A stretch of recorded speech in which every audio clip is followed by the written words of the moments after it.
This is the Bar Stewards Enquiry. Right? You're talking absolute rubbish.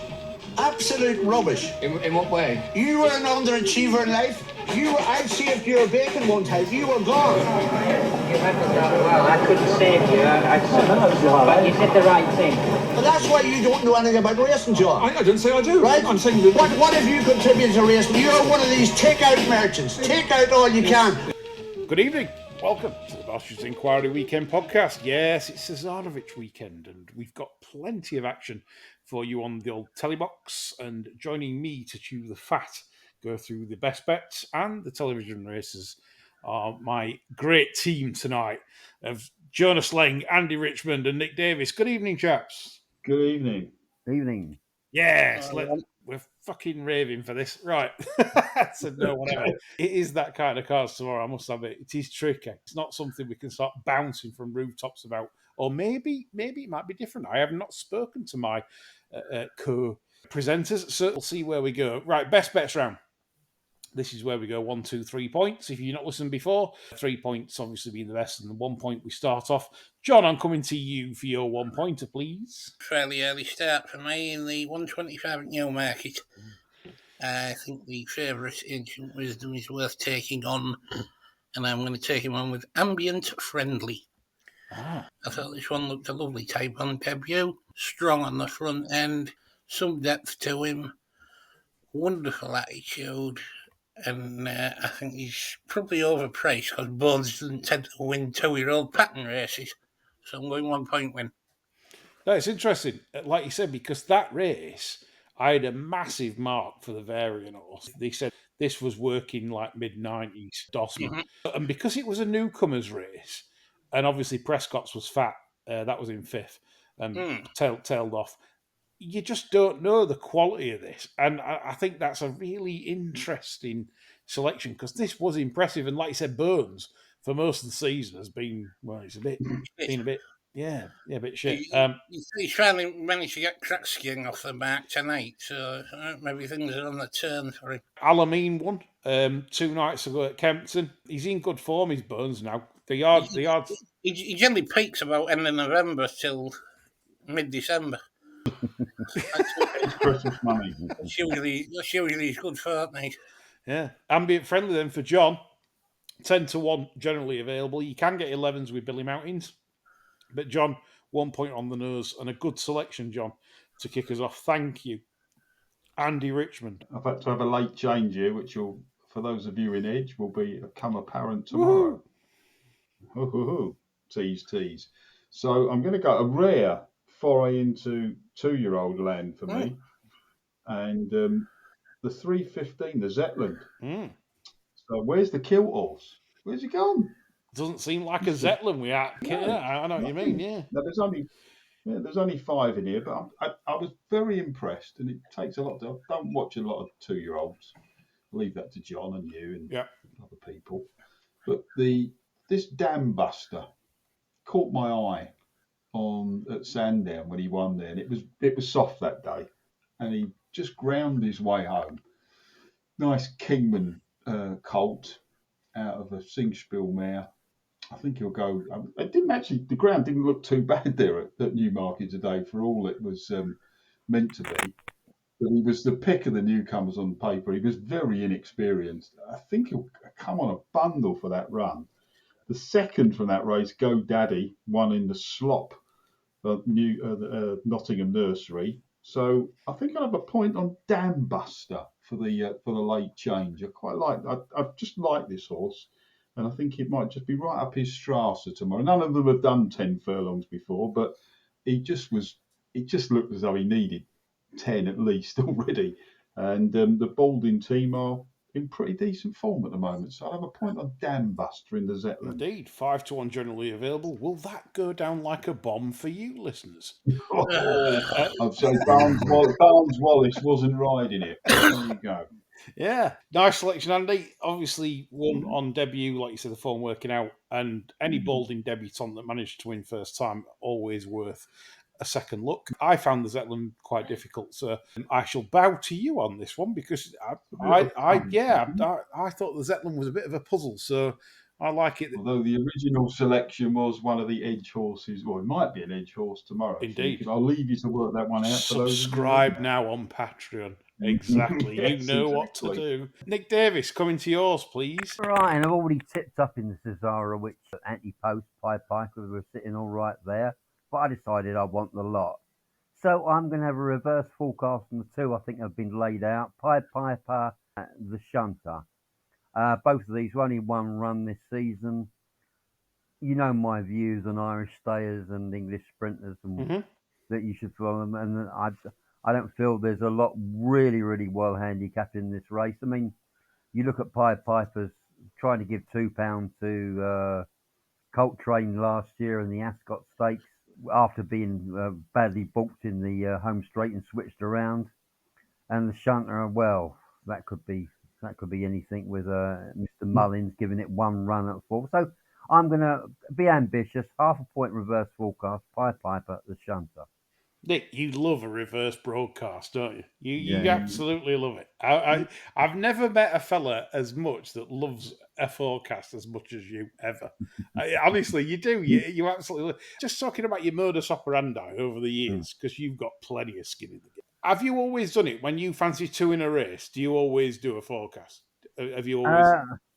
Still, if I especially don't like the favourite, I'm going to really after time here. But the people with long memories on another forum will remember that I really didn't like curling when they run it on the Santa Anita on the poly track. Was it for 1 year? So I thought they'd been at each other all day long. So I had a reverse forecast Henry and Ravens Pass, and that's one of my big ones. Look at that, Chris Pull. Trumpet, get him out. Trumpet.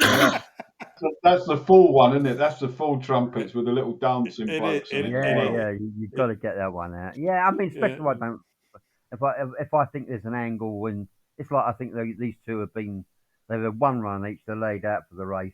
I'm already on Pied Piper at 12, so it's up in the midweek with him. So is that a tip to punters then in general? So you would say if you generally like two in a race, you've got to do a forecast. Is that something? Depends. If they're it's like in a sprint. If they're the wrong, I might back two in the sprint, but I won't do a wrong. If they're both the wrong, the opposite sides of the track. If there's one bit of form, say one particular race, say they come first and second in a race, and they're in another event, and you think that form really strong. If you're going to be right, why not be really right about a race sometimes? Yeah. You just play it. Or if you don't really, if you think, right, think the favourite's beatable, and there's two there clear of the rest. Yeah, you can do a forecast. You've always since being on the show, you've always done them. So it's just interesting how your thought process works. Obviously, we're not all the same in terms of punting and how we approach the game. So it's just an interesting angle on how you work. Cheers, Nick. Hope that does well in the Cesarewitch. Coming on to finish the round for myself, I go to Sunday. Tomorrow is that difficult. 3 o'clock Goodwood. 1 point win Punch Bowl Flyer. And the two rule books comes out here. 14s with Hills. Can I have that, folks? The only firm that's priced it up. I'd love that. It went too hard last time on a very strong pace. Ran an absolute belter to prove that he's back. He is back. And he's very well handicapped. And I just felt that running on soft ground again, I think he likes the track. Nothing not to like for Punch Bowl Flyer for me at around the 14-1 mark, if that's available. But we need two firms for me to get that, else John will tell me off. We'll have to leave the price on that one until we get more firms opening. But 1 point win for me, Punch Bowl Flyer. Right, round 2. Nick, I'll come to you. Right then, we're going to the Slop Fest that is York tomorrow. And we're going in the 2 miler, the 410. And we're going with the Paul Keatley trained Legendary Day. Now, this tried to do a reverse of what I follow, as in he went to take on the Irish stayers over in the Curragh, 50-1. Of course, he come nowhere. I mean, you're taking on the best of over there. He's £3 lower this time. And before that at Doncaster, he probably did a lifetime best by winning a decent Class 2 handicap for one for the gutter, with such ones behind like Real Dream, Backdoor, Rhythmic Attempt, Quantum League. It was a decent race, which is the horses there were a class above what he gets here. Yeah. He looks in the form of his life there, and I'm surprised he's not a lot shorter than he is. 2 points win. 2 points on the nostrils for Nick Davis. 8-1 with that's Betfair 888 and Paddy's. Good stuff, Nick. I hope that goes well for you. A good round, good price to kick the round off. Andy, coming to you. Right, we're going to the Cesarewitch, thanks to the Intercity firm down there. I'm in a good position with Pied Piper, so thanks for that, Nick. But I'm going to have to play another one in the race. I got it down to a short list of 4, which was Pied Piper, the Shunter, Temporize, and the one I actually quite like is Jesse Evans. Thought this ran a belting race the other week. The horse is as tough as old boots. Noel Mead's been running. His horses have been running well lately. He does like a scrap, this horse. He's come out on the wrong side of 1 or 2 of them, but he's a decent hurdler. He's won off his Irish flat mark's 89. I still think he's quite well handicapped here. So being in a good position with Pied Piper, with Mr. Moore on board. Jesse Evans, I think, is the other one I want to back in the race. It wasn't beaten far in that Irish Cesarewitch of 96 in the Curragh. It's actually up to 101 in Ireland now, but he gets in here off 95. And if you think it's a bit like Pied Piper, really. It's he's 150 odd rated hurdler, a bit of cod handicapping. You're sort of thinking he's quite well in here. I hope it doesn't get too soft because I think that might do him, but I'm sort of tossing up, being in a good position on Pied Piper, and hopefully a few other people are as well. I did want to play another one in the race. I'm tossing up whether to bottle out and go each way, but balls to it. Two points on the nose. I ain't going to have the 14s. You're not going to let me have the 14s with Denise. But I think 10s is readily available, and there might be a bit of 12s with the internet firms. But a couple of points on the nose. On Jesse Evans. Yeah, Jesse Evans. I can let you have 12s. That's with Boyle. It's 14s we bet 365. So no. So I'll give you second best price, which is 12. It's fair enough. I think I'm going to back it on. Well, I'll have to back it on the exchanges, but and I might just cover in the play. If you're betting it, I think what I'll do is I'll back it on the exchanges and back it to cover the stakes in the biggest place market on there that I can find. But as I say, thanks to Nick, I'm in a decent position with the Pied Piper. Good stuff. Like it, Andy. Jesse Evans at a decent price selection there from Andy. I'm going to let the side down. We go in the Dewhurst, and 8-13 City of Troy now is ridiculous. It should be a lot shorter. It's going to win this by a cricket pitch. The message I've also had from the Coolmore lot is that this is absolutely mustard. And 8-13 is incredible. I mean, it might even go off big. A better price than that, who knows? Because people just get scared in Group 1s at taking such a short price. This will win. It'll win the boat race, the Masters, the snooker. As John said, with his very fondly remembered the Rachel Blackmore thread that John mentioned a while ago. It was a memorable piece that John did. And I liken it to that. This will win everything. And 8-13, I'm sorry, but if you like your odds on shots, just open your shoulders and belt it down the middle with this 8-13. 2 points win for me, Paddy and Betfair. Jonas. I'm at York. I'm sticking with the first race system again. Yes. I'm in the 115, the Rockingham. I've done the same style that I'll fight for anything yet. He folded up like a cardboard box last time. He's not bred to be a sprinter. I think they've just dropped him in trip because he's a fanny. Pure Sang has more seconds than Jimmy White, but at least a decent seconds. None more so than when you beat the neck by Big Evs at Goodwood on soft ground. Yeah. Which he's going to get here. Serried Ranks is the only one from the dam to have won races, but there's already been a glimmer of temper there and a bit of skittishness now. Bred by the late great greedy Betty, I don't want to borrow that one either. Now, unfortunately, I've been Tony Calvin because he's put this one up, and I'm going with Tropical Island each way. He's a twat. It was 12-1, and I think we're looking at about half of that now, I'm afraid. I can give you can have 9s. Well, that'll do. That's with Boyle Sports. I still think that's a fair poke, to be honest. Bet this last time out, Chris Poole in the nursery. We're based on the debut. I said she were listed class after a debut, and then I think she just found things happening probably over face second time, and then she's on the up. And I like this. I like this filly, John. So I hope you're right, because I think I'll be, if it's any kind of a price like that come tomorrow, I think I'll be rowing in with you. So good finish. Stuff. Yeah, good finish to the round. 9-1 is a nice price indeed. Thank you, John. Right, the max bet round. I'll kick us off then. Go to Cesarewitch, and obviously we have a difference of opinion, Jeffrey. And yeah, winner takes it all, and Jimmy Tarbuck.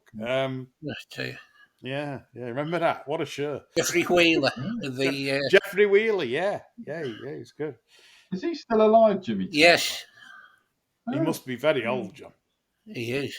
I used to like him on the Pro Celebrity. Do you remember the Pro Celebrity? Yeah, Bruce Arnold Palmer. There were Arnold Palmer, Gary Player. Lee Trevino, wasn't it? Didn't he do it? Yeah, he was on there. Yeah. Ben Crenshaw, he had a run out there. Yeah. Should bring it back there. Brucey was on it, wasn't he? Do you know what? That's the sad thing with society, isn't it? Right.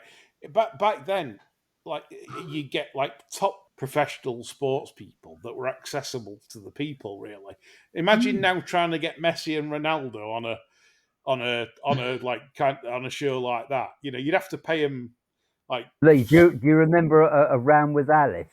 Yeah, round with Alice. Yeah. I remember the great one. There's a great one on YouTube still with Michael Parkinson when he played with him, and it was fascinating chats. I've met him several times, Michael Parkinson. He used to play cricket against his son. Yeah, I mean, Peter Ellis. I mean, the late Peter Ellis. I loved his commentary because he used to just go off kilt, didn't he? He used to like talk about some seals sat on some rocks, you know, or this boat that was sat 2 miles out offshore when the camera zoomed in, and then he kind of spoilt himself in modern age when he I think that's when BBC took him off air when he said, "Oh, and yes, if he holds this putt, he says the wife might get a new kitchen." You know, I thought that was tremendous. That was the old guard meeting the new. Well, it was only the same as Test Match Special with Blofeld and people like that on it. Yeah. That was, you know. Yeah, he just. I mean, the old buses going down the road and lovely. Yeah. It's pissing it down at Newmarket now. Absolutely. It is. It's Foggy Bell as we record this pod and we're watching. It's Foggy Bell there at Newmarket. But anyway, back onto my best bet. Back to winner there. Hang on. Chris Pulls in overdrive tonight. This is like... We're Tony Ansell reincarnated this pod. Novus has won, isn't it? Yeah. It has it. I'd have backed that. We backed that bloody Goodwood, I think. We did. I got it beat. Of course I got it beat. I backed it when it won as well, but I got it beat also. By 3 points. So, Cesarewitch, Vino Victrix. Yes. Right. This wasn't off last time, and it wasn't off a yard. Absolute solitary yard. It ran a belter in the race last year. I know for a fact it's been laid out for the race. Lower, isn't it? Yes. I take on the points of my fellow bar stewards, Andy and Nick's comments, and I do respect that, of course, but we play on price, don't we? And I think this is a cracking price at the 16s with N10, 6 places each way. I am going to bottle out of the win bet for 6 places, of course. 1.5 points each way, Vino Victrix, under Benoit de la Sayette, the Colombian kid. So that kicks us off with a nice. At least I've come up with one nice price selection with a bit of confidence. There's nothing not to like about that. Go through its form. Brian Ellison will be doing the rain dance for Tashcan tonight. He told me this. He told me this today. You know, yes. Which my rain it'll be off. Yeah. By the way, Brian said it's absolutely. He's never had the horse better. Brian said. But then Brian is our full. You know, but he lovely fella, but he said he's never had Tashkana any better than he's got him right now. Who's like, John, I'll swing it back to you before coming to the others for your We're on 3 the 3 points. pointers, aren't we? Well, cast your minds back, boys and girls, to the Lincoln. Fucking hell. Yes. Sergeant Wilson. No. Dear old Gobby Roger. Yeah. Oh. Yes. And since that Lincoln run, we've had nothing but bad placement and bullshit from Gobby Roger and Toshizo, haven't we? Oh, amazing. Stepping it up in trip. And, yeah. I mean, we've had attempted runs at mile and 6 and all this, and running it from the back in slowly run heats here, there, and everywhere. Well, tomorrow, he's going to sit in behind an absolute pace war. There's about 7 that fancy going from the front in this, and this is going to drop right in his lap in the 4:45 at York. Thursig would be the only danger. That's making me go 1.5 points each way. But I'm absolutely buzzing at this. I think this is the best chance he's had all year. You've got Johnny Pate in saddle as well, John. Mm-hmm. you love a bit of pit. Oh. 11-2. Rub his hand and whistle for Digby.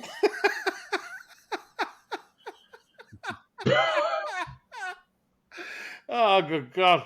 The seeds, bit of pit for the dog. Let the dog in. 11-2 generally available. 5 places, John, for you. Stealing money. Yeah. Stealing money, John says. That's the each way bet of the weekend.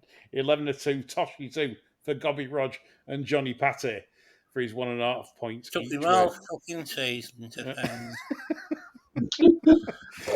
Great. Myself. Yeah. John, it's almost like you have to back one of Gobby Rogers to make you feel when he has a winner. Because I know, like, he's like. No, if you think he's going to have a winner, you've got to be on it, really. Yeah, because he's sickening. Him. Love it. 11-2 for John Toshizu. Leave Andy to last. So Nick Davis. Right then, we're going to York in the 2:25, the nice easy sprint. Yes. I'm sticking with my mate who did me a favour last time out because Wob has race compared very favourably, significantly. He's carried £7 more and went a fifth of a second faster. I know significantly meant trouble, but if you watch the break, Wob did not break well. He missed the break on him, and he only just got up on ground that wouldn't have been sort of. It's good to soft, but it wasn't soft. He's going to get soft tomorrow. He's always proved his worth at 6 furlongs before that when winning his race on the stand side at Ripon, when third to Summer Hand and Sylvia's Starlight and Paul Renan on. And I think the pace is low. If you look at, there's a bank of 3 of them. Mr. Wagyu, Hyperfocus and Wob, all drawn next door to each other. I think he's going to get a lovely toe from Mr. Wagyu and Hyperfocus. And I'm going 1.5 points each way because I can't see him being out the 5 places. I think it is off 5 places I can get. That's 10 bet 365, 10 bet Fred. But I'm going to give you the 5 places instead of the 6 to be fair, like for the 2 rule books. So 1.5 each way for Nick, 5 places. Wob, who of course Nick tipped up successfully last time at air on the show we did that weekend. So good luck, Nick, with that. Andy Richmond. Right, short price one, but I do like this horse. He's going to be miles better than his handicap mark. Affadil, 450 at Chepstow. Ran really well last year. 3 from 6 over hurdles. Pissed up in a 15-runner handicap hurdle at Ayr on the final start of the season. Horse is 140.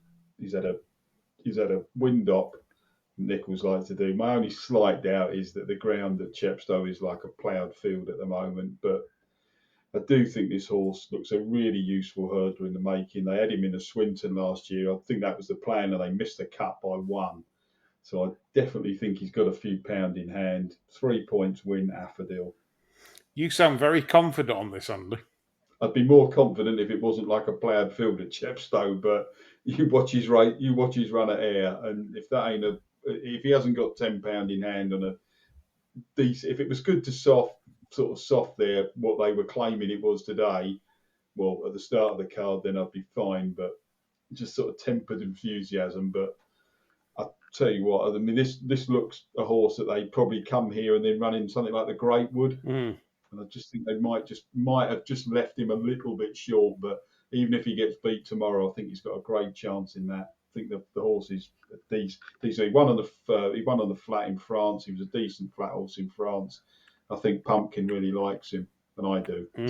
3.6-4 generally. I like Andy's confidence there because, like, having known Andy for a while now, it's a bit like Nev Endo, who will get back on the show for the jump season, of course. But when Andy fancies, like, you have to read into people's like voices and things, and I think Andy, you can tell he likes this. So I like the confidence there, definitely. Sometimes people don't express themselves enough. Like me, I'm what, get the fucking lot on, sell your fucking, whatever. But Andy's like more reserved, and I think that's a confident sign from Andy. And even if he gets beat tomorrow, it's one that Andy says to watch out for the Greatwood going forwards. I do like them.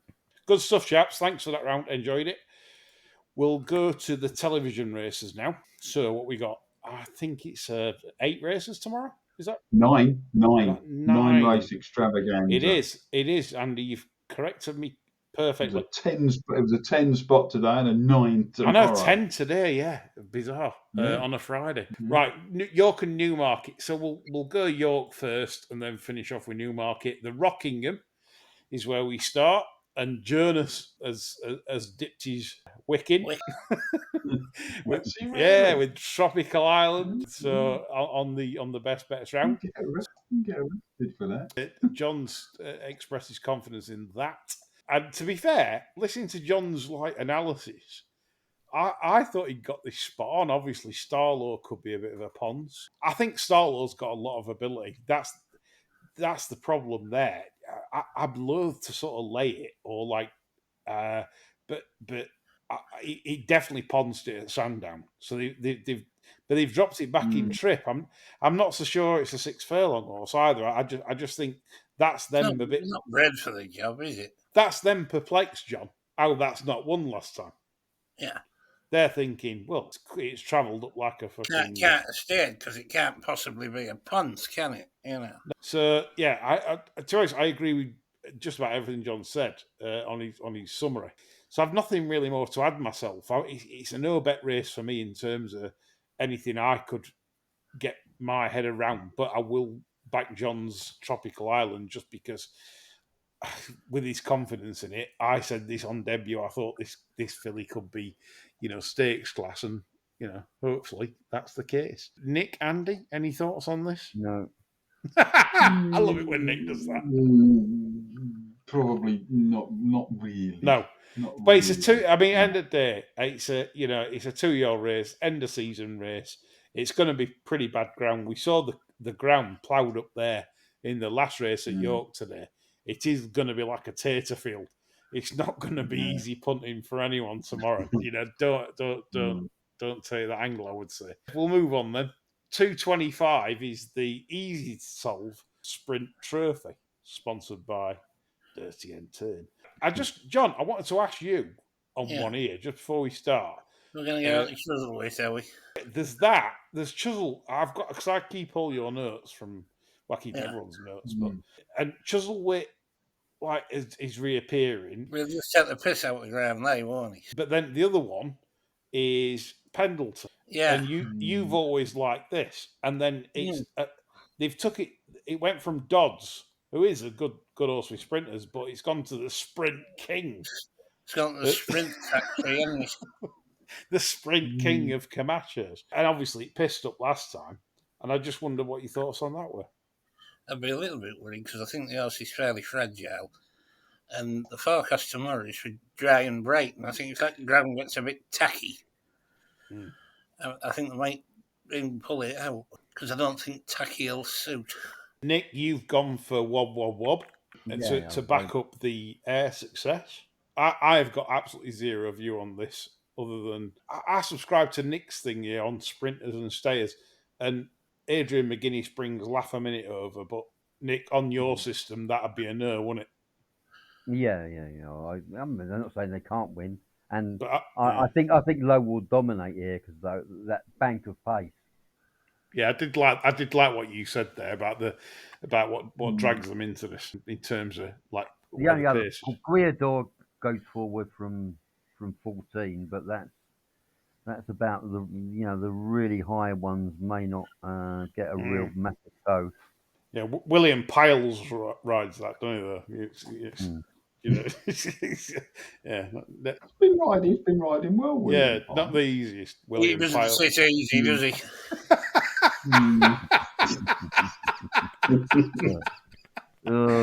Yeah, William Piles, no good there. Andy, your view on this? Do you have something lurking? There was half a minute's actually it's his fourth attempt in the race, isn't it? It did actually finish second in 2021 up a mark of 92. I don't like I appreciate what Nick's saying about the pace, but I just don't like stall one in sprints at York. Yeah. You just sometimes get a bit isolated, but I do quite like Ali's Dancer. I quite like that horse. But he's drawn in stall one, and the ground it won't matter to him because he loves this sort of ground. And then I looked at the ones sort of down the middle is where they tended to race today, and I was looking at Albashir, even old Aberama Gold, sort of there. Magical Spirit was another one, but in the end I ended up going round in circles and ended up with William Piles. Good old William Piles. Right. So that it's a sort of race. If you were sort of, somebody gave you a tenner, you'd probably try and split up into 5 2 quids and have a bit of a punt on it. Yeah, I think if someone gave me a tenner before that race, I think I'd walk off with it. I think, yeah, exactly. I think you'd go and buy. Piss off and get an ice cream. Ice cream. Yeah, go and stand with Mick that. John and his trainers in paddock on Ebo Day. Well, I don't know about that. I think it's right. It's a race. It's like Nick. If you've got a real old favourite in it that you've backed all year and he's done you a few favours, then you sort of back him again. Yeah. But apart from that, I'm going to make a cup of tea. John, tell us the story about the Mick Easterby and Go Racing in Yorkshire thing that you pointed out to me the other day. They've won some like the most best turned out awards or something, and so like all the stable staff get treated to a lunch from this pizza wagon. What, the Mick Easterby yard? Yeah. And there's photos there of them all getting stuck into these pizzas. Pizza wagon bloke can hardly keep up with demand, he's dishing them out. Then there's a photo of fucking Mick round the back of the wagon with the door open, shouting in to see if there's any freebies going. He loves the game, doesn't it? Yeah, I mean, I know. I love this game. Yeah. I love this game. Good old Mick. I mean, John. I mean, the man might be cash skint though. He's asset rich, but he might be cash skint. Not a chance. No, I wouldn't. I tell you what, Lee, I'd love to be a fiver behind on assets. Yeah, but he might be. Who knows? Yeah. He might be cash skint. He wears them high waisters. Honestly, he'd be wearing hipsters if it wasn't for the fucking money belt. John's right there. I can testify to this. Mick Easterby never misses a buffet ever. Been in corporate at many tracks in the past, and Mick and David have always come up and they attend more regular than the cleaners, don't they? They always polish off the leftovers late when everyone's too pissed to notice. Right, I love a curled up cucumber sandwich, don't they? They do. And what about that time we were at Weight Room Restaurant? David Easterby, he's taking up Mr. Kipling. He's asked for a big box, and he takes. He was minesweeping. He got him off every table. Yeah, he had more French fancies and donuts in that box. And there were some of the fuckers had COVID. They'd been coughing on them all afternoon, and he was still taking them. 305. How is this on ITV4? Why is this on the telly? Is this on the telly? Is it on the telly? Incredible. I have no opinion on this, really. No, right. Well, Colorado Dancers, the one, isn't it? Respectful and Volterra, both frankly airflown. It's listed as a British Champion Series 2-year-old race. Yeah, 30, like John, 30 grand guaranteed. Like John says, 15 grand to the winner. Like John says here, Respectful, Volterra, it is strong. How good the goes? Who turns the land of stars? Well, an idiot. And then you've got Slim and Towser with the third. You've only got one option, haven't you, really? Yeah. No, I think Johnson's up there. Carlton Palmer with fourth in. And then the Kilt with fifth in as well. Yeah, I think Carlton Palmer. Yeah. Anybody else? It's the 30th anniversary of us getting beaten by Netherlands when Koeman flicked that ball in the top bin. He's going to flick it. He's going to flick it. Flick it. Yeah, and that's the game when the linesman, you cost me my job. Do I not like that? Yeah, best sell it. Right. Anything to add here? I don't think so. No. We'll move on. It's shit. It shouldn't be on telly. It's just the scheduling. You think York could have fucking done something about that. Anyway. Right, 3:35 at York. We're going to move on because we think we've got some potential edge action in this tomorrow. So we have to keep silent to protect our good, loyal subscriber base. You know what to do. Subscribe on Patreon. You get the very best from us. So that's something we need to look at tomorrow in terms of the morning prices. So we're going to move on swiftly over to HQ, where we go to the 125, which is the Autumn Stakes, a Group 3 affair. Ancient Wisdom heads the market at 15-8.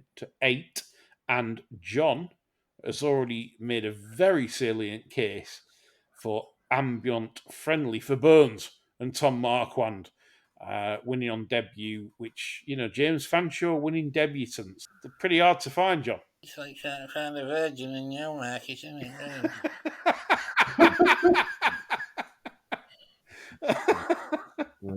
Indeed. Yes, it is. It is that. And do you know what? I like Arabic Legend as a type. I just like a lot of Andrew Balding's stock this year. I think he's really doing the biz.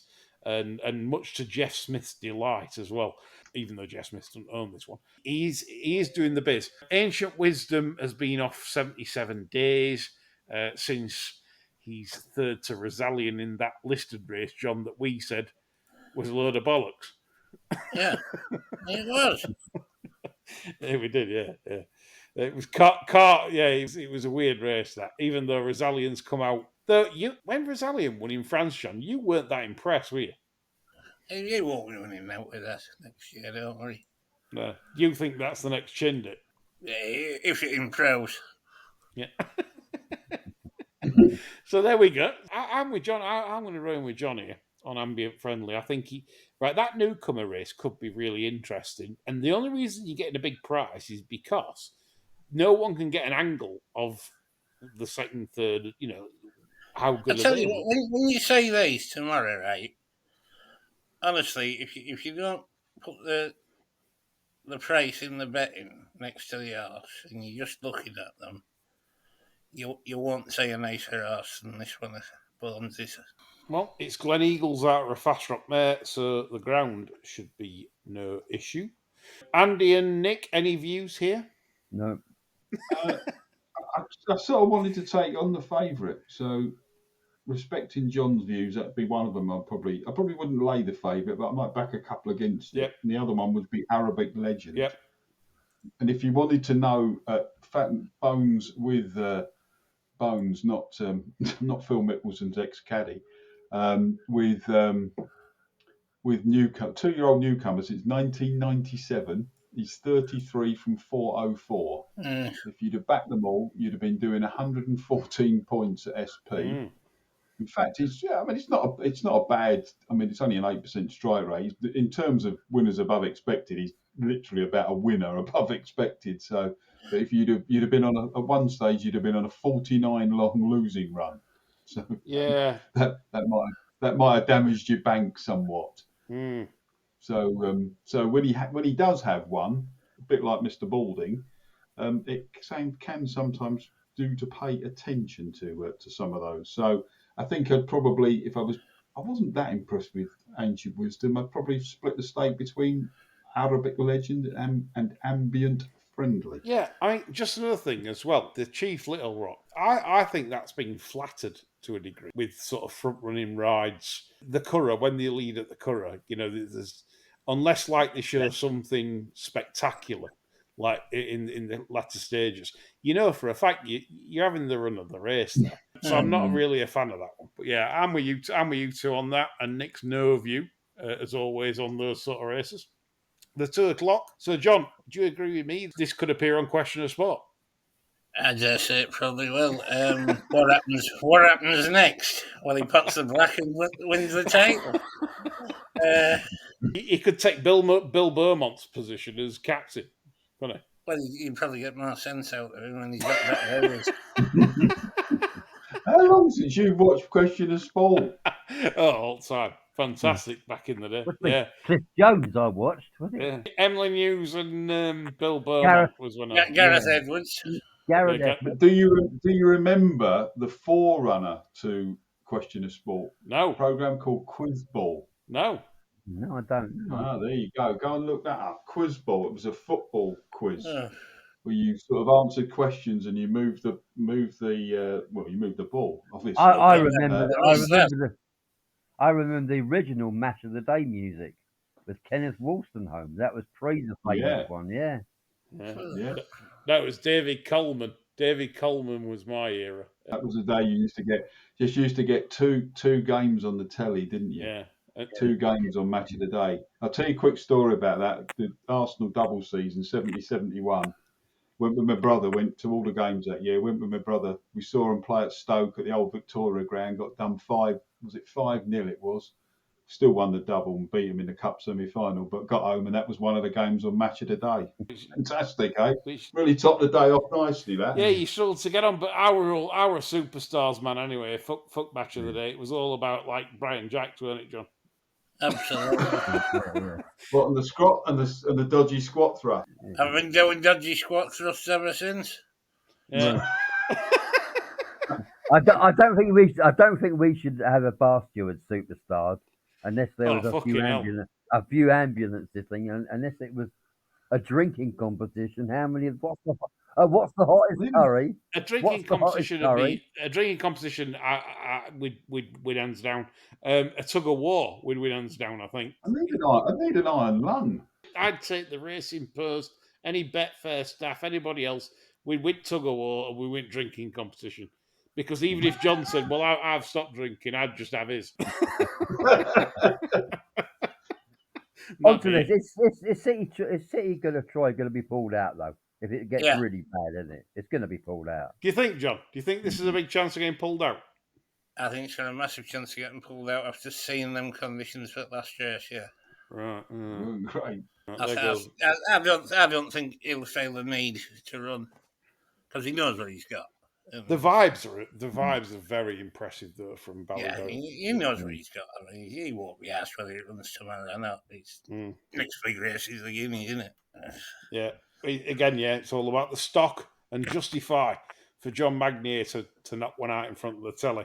Next May, early May. Yeah, the balls are on his knees, banging off left and right. Right. What an image. Like the character in Viz, wouldn't it? What was that character? Buster Gurnard. Buster Gurnard, that's him. Yeah. He used to carry him around in a wheelbarrow. Yeah. John's have just dropped there badly. And Wootton Bassett and justifies John's there in front of the telly. Right, we're all in agreement though. City of Troy does run, it wins anyway, doesn't it? There's one I quite like in the either in the place or the without favourite markets. That it's got Indian Jim on it, but Alan Arby. It did show, he did. It ran very well last time to win. I'm surprised it managed to win. The Sire won this in 2018, didn't he? Two darn hot. Yeah, it did. Yeah. So I thought that if you were looking for another angle, a broadcast, I liked him better than Iberian. Yeah, maybe a broadcast for Billy Bunters there. We'll move on to the Cesarewitch, which we've certainly had plenty of opinion on so far. We've had Andy on with Jesse Evans, but he's also got an anti-post position on Pied Piper. Yeah. Nick Davies has said he likes the reverse, the Pied Piper and the Shunter. I'm on Vino Victrix. So, what do you think? Jonas, let's settle the Cesarewitch debate. Right, well, I'm not convinced Reno Richards wants the ground worse than good to soft. Yeah. Maybe soft, but if it's getting desperate, I don't think that necessarily will suit that one. Mm-hmm. I think the shunter looks laid out for it. Nice draw, good sharpener last time. I think 10-1's really fair if you're playing like 6 places. Zoffy, back off the same mark as when he was runner up in the Chester Cup, and that was soft ground. I thought that was of interest at the price. Pied Piper was a bit iffy, I thought, for Gosden and Betty on the flat. It was. And I don't know if it's maybe just been a little inkling or two that you might be starting to go the same way for Gordy Bobs. I think if I have a bet, I'll probably play Zoffy and a tiny bit on the Grand Vizier, who ran pretty well at Doncaster when he was only beaten 4 and a bit by Trushan in the conditions race. But it's one of them races, isn't it? Really, if you can get a bet on him running, you'll probably back the winner 4 furlongs out.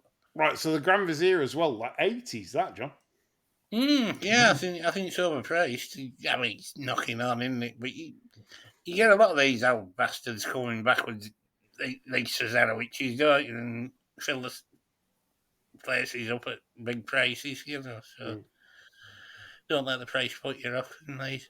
Right, the 3:15 then, the Zetland, our penultimate race. Andy keen on Dan Buster, a first time out winner for Andrew Balding, around the 5-1 mark. Yeah, no kilt runner. This is it's like about serial killers without Jeffrey Dahmer, isn't it? What's the kilt doing? I mean, he always has one in this, doesn't he? Maybe he hasn't got the stamina pack depth that he normally has.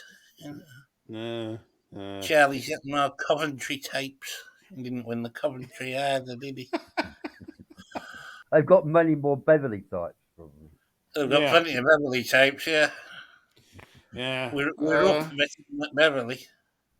So I found this difficult. I thought it was priced bang on. I thought Arabian Crown obviously should be market leader. I thought O'Brien should be second in. I thought Dan Buster should be third in. So I had absolutely zero edge going into this. I do love trying to back a Zetland winner. Here's an edge for you on this, right? Go on. At the 4-day stage, Aiden had Capulet in this. There was gagging for this. Yeah. Gagging for it. And he's running this instead. Do you not think we should take the hint? That is a good point. I suppose if the gun comes out and you're going to be shot, I mean, most people would say, well, I'll back the 11 to 10 chance. But if I had to have a bet in the race, which I'm struggling to, I do respect Andy's opinion on Dan Buster, but the Gaspar de Lemos would probably be the one I'd just let my spinner lands on. But I'm not helping anyone here. That's a good point, John. It's a very good point. Nick? Nothing. No, you didn't say no. I love it when he's no. Yeah, I love his nose. 350 to finish then. It's an horrible race as well, isn't it? It's a horrible race. Yeah, it's one of the worst fucking races you'll ever see. It's full of. I mean, Knight's looked. They've got the pieces on Knight. That's looked to hang and look a bit dodgy. Highland Avenue's not, has been. It hasn't looked a thing. Due by Future ground. Real gain up in trip. Well, we've got a slot monster here, haven't we? Leatherberg. Yeah, that's still even in the slot last time, didn't man? It's got a lot of 3s, 2s, 9. I mean, Spirit Dancer's come through the ranks really, really well, hasn't he? We're getting to the stage now, though. Knight is getting to be a bit of a price here, right? So the last, it goes in the ground nice. Second to Angel Blur, that's strong form. Second by a head to Chindit. Raderbarg, like John says, likes the ground, but that was a length and a quarter behind it in third. Breege was fourth, and Breege got touched off in the Phillies event at Ascot last week. Are we getting to a point now where Knight at 4-1, if I was a little bit of an each-way thief, that's where I'd probably be looking, because I wouldn't trust Knight in a finish, but at 4-1 each way, I think that could be the play. Well, you get about 1.7 in the flesh market, you stammer it. Yeah, I mean, look, There's nothing not. It is essentially on form. I'd be shorter than 4-1. I would be 11-4. They've just disappeared, Lee. It's now best price 130. Is that right? All right. Well, fuck them. That's just a disgrace. I mean, Jesus Christ. I mean, oh, by the way, I mean, bookmakers cutting prices. I mean, the scandalous now. They've got it to an art form. They'll just cut them willy nilly, like really fast. And punters, because they can't work out their arse from their elbow, and because if someone tells them to back it, they'll just take any price. And they've worked this out. It's terrible to see. I see this every morning. Where it's just it's bonkers. Anyway, look, that's where I'd stand on Knight. Andy, any thoughts here? I wouldn't. I know Knight. He's a little, yeah. It's one of those, isn't it? If he's a lot shorter, you want to be a layer. If he's, isn't he not the same as Emiratiana last Saturday? It's one of those. If you sort of around the shortish price, you want to be a layer, and the price he drifted out to that you were just mentioning, you probably want to back him. Yeah, you probably get out of him somewhere along the line. I must admit, I do quite like Real Gain as a horse. I think he's really improved, but just stepping up in trip, it's just not a race. I don't feel the need to get involved. Let's put it that way. No, without saying no. It is. It's a very tricky race to finish, and price should dictate what anyone does on that. Yeah. So we'll see what kind of price Knight is. But if he's going to be around anything like Forza, like John says, 1.7 a place, that might just prick my ears up a little bit. In 350 to finish. I hope you've enjoyed the show. We certainly have. It's been fun to do. Me, John, Andy, and Nick. We're back on Sunday. Me, John, and Chris talking absolute rubbish as always. As we always do. We've got a lot to talk about on Sunday as well. We have. It's an action-packed show this week. And don't talk about the BHA though. No BHA because no, none of that rubbish. I'm going to talk about. Yeah, we might do actually. Yeah, we will talk about. Of course, we'll talk about them. Right, that's all from us. Bye for now.